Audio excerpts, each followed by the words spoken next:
the moon is full, more crimes of violence occur. Arrests have been known to increase, as well as admissions to mental hospitals.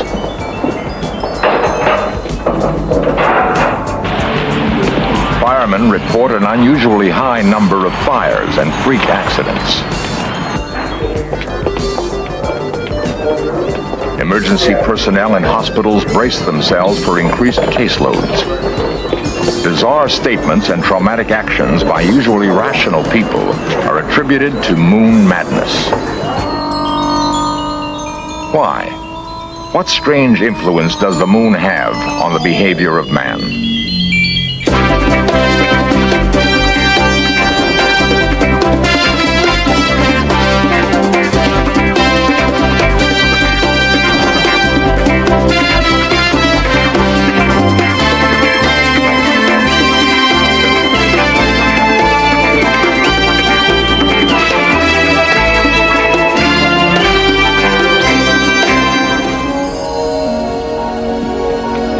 The three wise men journeyed from the east to Bethlehem.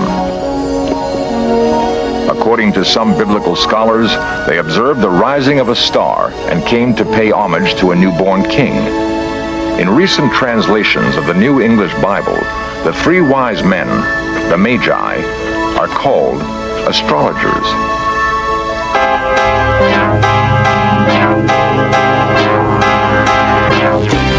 This series presents information based in part on theory and conjecture. The producer's purpose is to suggest some possible explanation, but not necessarily the only ones, to the mysteries we will examine. I'm in Aries. I have a Libra rising. My Venus is in Pisces. My moon is in Cancer.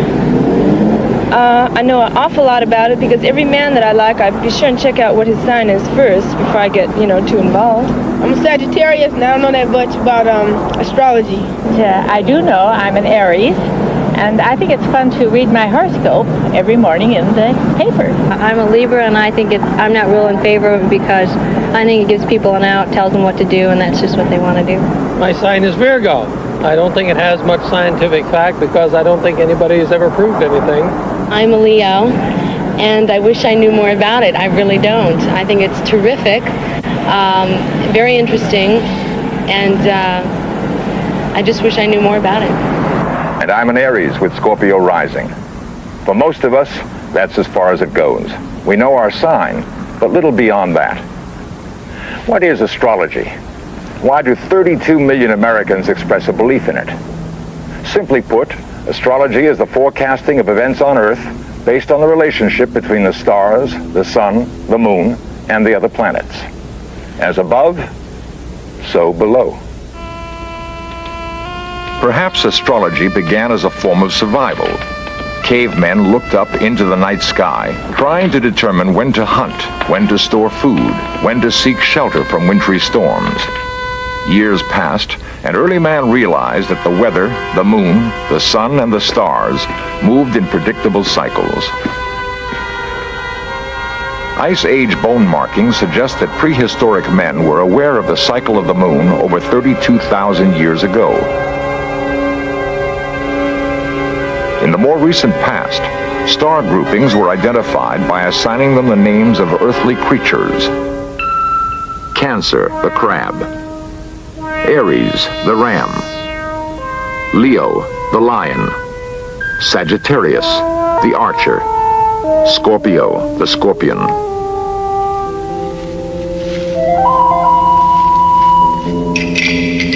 The formalized study of astrology originated in Mesopotamia at least 3,000 years before Christ. From there, it spread to Egypt, India, China, and throughout Europe. The Egyptians devised a calendar dividing the yearly cycle into 12 houses. Knowledge of the future was considered a potent weapon. Only those of royal birth were permitted to learn the mysteries of the heavens. The great temples and pyramids along the Nile incorporated astronomical calculations in their design. At that time, astronomy and astrology were considered one and the same. an astrologer charted the movement of planets and interpreted their influence on the affairs of man.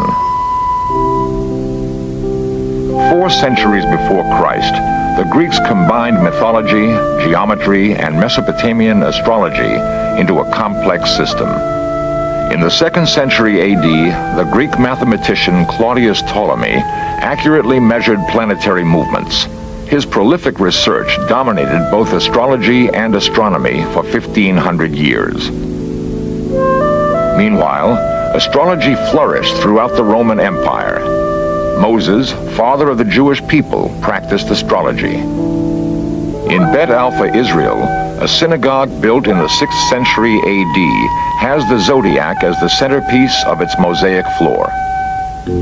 Unusual celestial activity apparently heralded the birth of Christ. 3 times in the same year, Saturn and Jupiter moved closely together, forming a conjunction in the constellation of Pisces.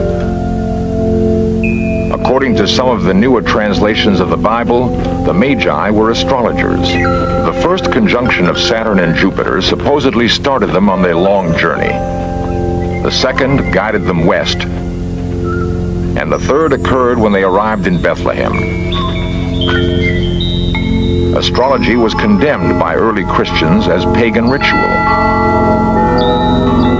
Today, the most extensive astrological library in the world is found, of all places, in the Vatican. Astrology and astronomy, of course, are very closely related, although there have been many heated battles and debates, and I've been... Sidney Omar is one of America's leading astrologers. His books on the subject have sold over 20 million copies. I remember one time when MGM was doing a movie called The Heavenly Body, starring Hedy Lamarr and William Powell, where William Powell played the astronomer, and his wife in the movie, Hedy Lamarr, played the astrologer. Well, they had to hire 2 technical advisors for that movie. It turned out that the astrologer was being paid 3 times as much as the astronomer, and when the astronomer found this out, he stormed off the set. And I suppose perhaps that symbolizes the peak that exists between astrologers and astronomers. But I always compare it in this manner. I think an astronomer is a librarian. He knows where all the books are placed. He knows the positions of the planets.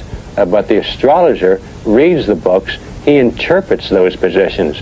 From the beginning of recorded history, astrology has been with us, and astronomers branched out into their own field. The early astrologers would hire apprentices to do the mathematical work so they could get the proper positions of the planets. Then the astrologer, the master astrologer, would interpret those positions. Well, the apprentices eventually branched out into their own science based on mathematics, and they called that science astronomy. Now, why the two should continue to battle, I don't know. That's a psychological study in itself. Dr. George O. Abel, professor of astronomy at UCLA, has debated the value of astrology with Sidney Omar on more than one occasion. Astrology is an ancient religion with no basis whatsoever. And yet, in more than 15 years of investigation, I have found that astrologers often try to justify their claims with other kinds of celestial effects, but those are usually wrong. Take a few examples. Moon madness. More than 7,500 murders, suicides, admissions to mental hospitals have been found to have no relation whatsoever to the moon. Or tides. The tidal force exerted on me by all of the planets combined is many tens of millions of times weaker than the force of this book upon me. Or planets and weather. Although there have been unsuccessful attempts to relate planets to solar activity like sunspots, nobody claims to predict Earth weather with planets. If we could do that, the Weather Service would have been out of business many years ago. Yet, many millions of people fall for astrology. It is said that even Adolf Hitler did, but I hope you do not.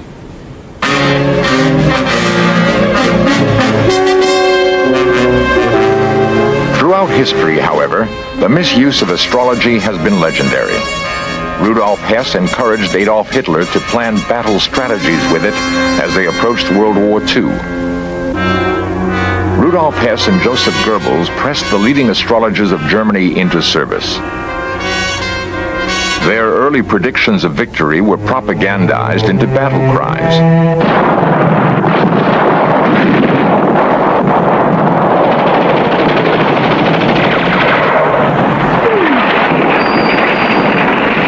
As Hitler's charts grew increasingly pessimistic, the astrologers were arrested and shipped off to concentration camps. Karl Kraft, Hitler's personal astrologer, died en route to Buchenwald. Louis de Waal, originally an astrologer for the Third Reich, followed the advice of his own chart and fled to Great Britain. De Waal served Winston Churchill and Britain's strategists throughout World War II.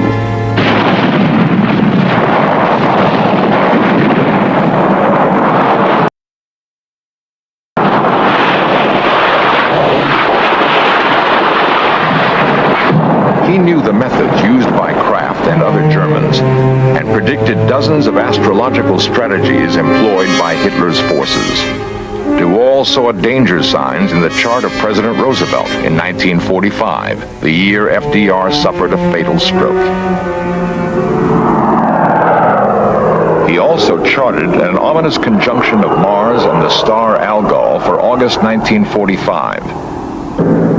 On the day of the conjunction, the first atomic bomb exploded over Hiroshima.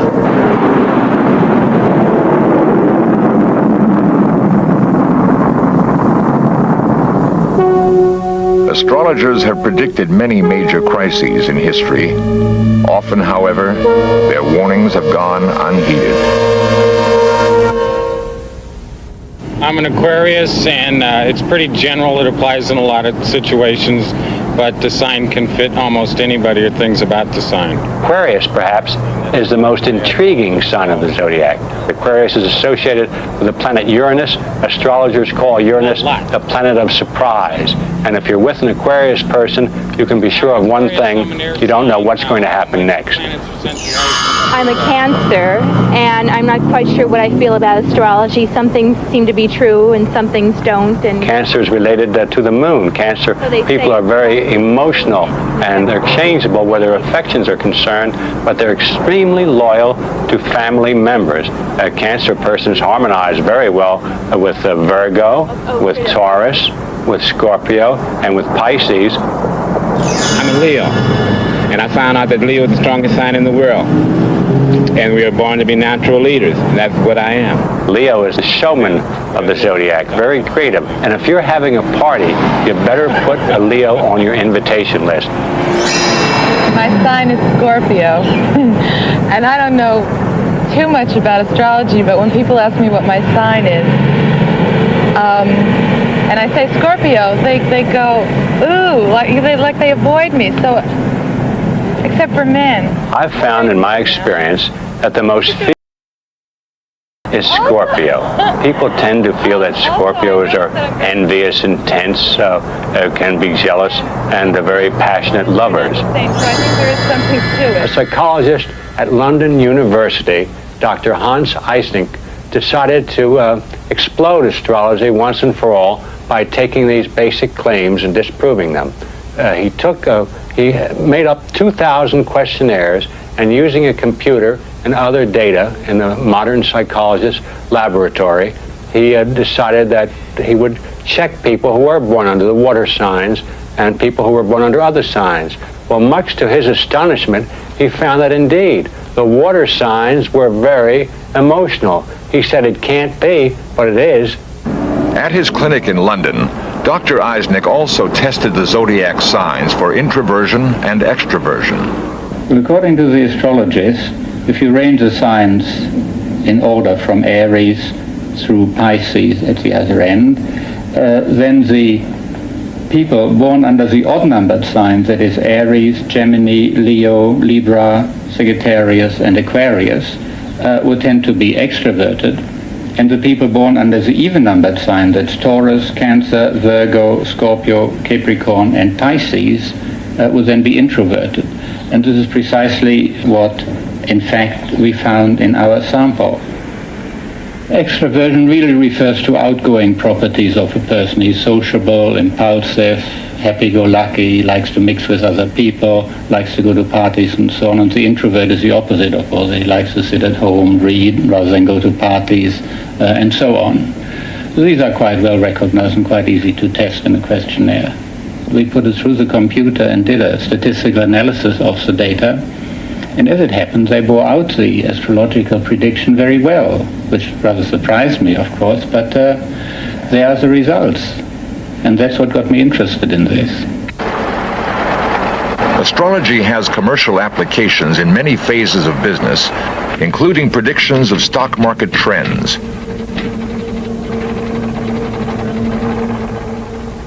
According to J.P. Morgan, millionaires don't use astrology, but billionaires do.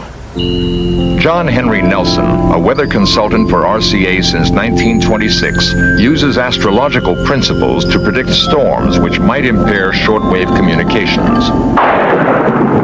Nelson's predictions are amazingly accurate. When I announced in 1951 that I had found a positive correlation between planetary angles and the behavior of shortwave radio signals, I started quite a controversy in the field of astrology and in the field of astronomy. Inadvertently on my part, my statement that the planets affect the ionosphere of the Earth was looked upon as a boost for their area of interest. I was amazed shortly after that when I learned through letters I received from astrologers that Ptolemy, almost 2,000 years ago, had said the same things that I was saying. In other words, modern research substantiated his ancient claim. He came way before his time.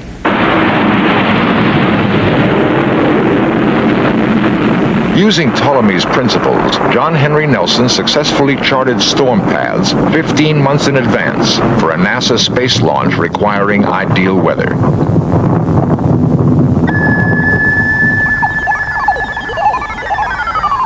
The late Dr. Eldon Tice of the Methodist Hospital of California in Los Angeles actually regulated the personnel on the maternity ward by the phase of the moon. He found that when there's a full moon, the maternity ward was very busy. More babies were born during the full moon.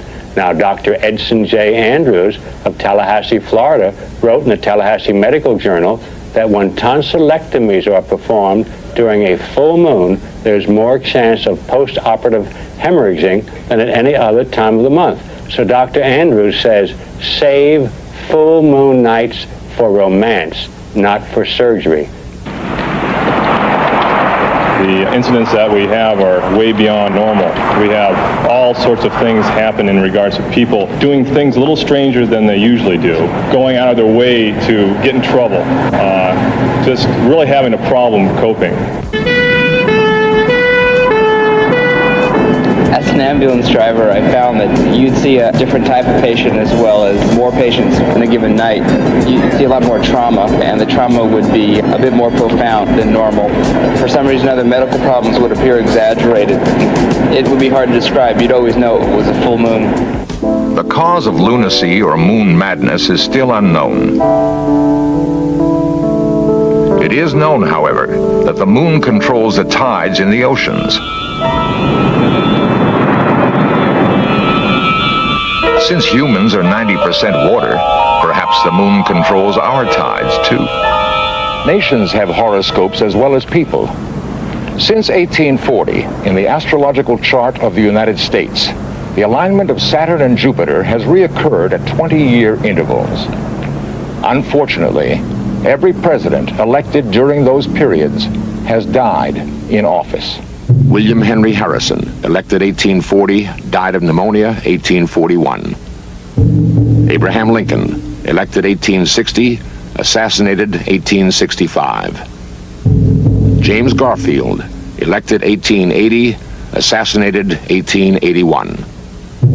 William McKinley, elected 1900, assassinated 1901.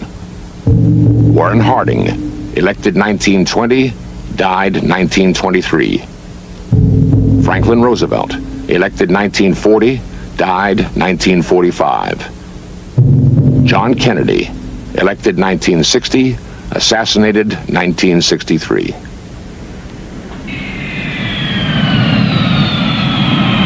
number of astrologers, including Sidney Omar, saw that President Kennedy's life was in danger.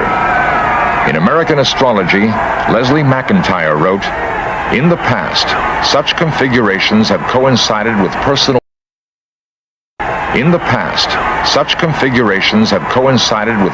danger to our head of state. November is obviously fraught with perils."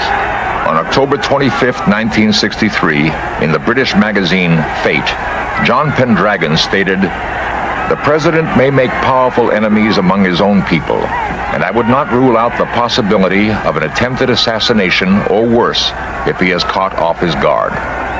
Mr. President, I am deeply concerned for your personal safety and would respectfully urge you to strengthen your bodyguard, especially when you're in the streets and other public places." Astrologers have not always been harbingers of disaster.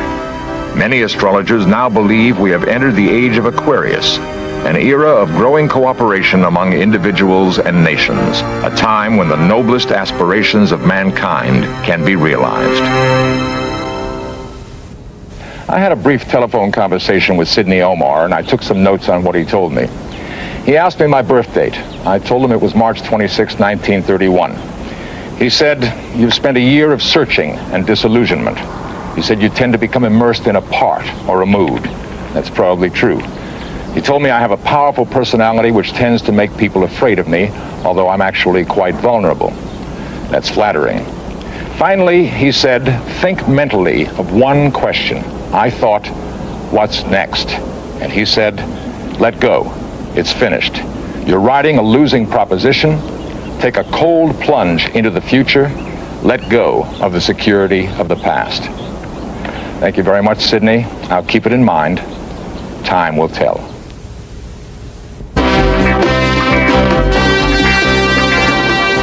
Lost civilizations, extraterrestrials, myths and monsters, missing persons, magic and witchcraft, unexplained phenomena. In search of cameras are traveling the world seeking out these great mysteries. This program was the result of the work of scientists, researchers, and a group of highly skilled technicians.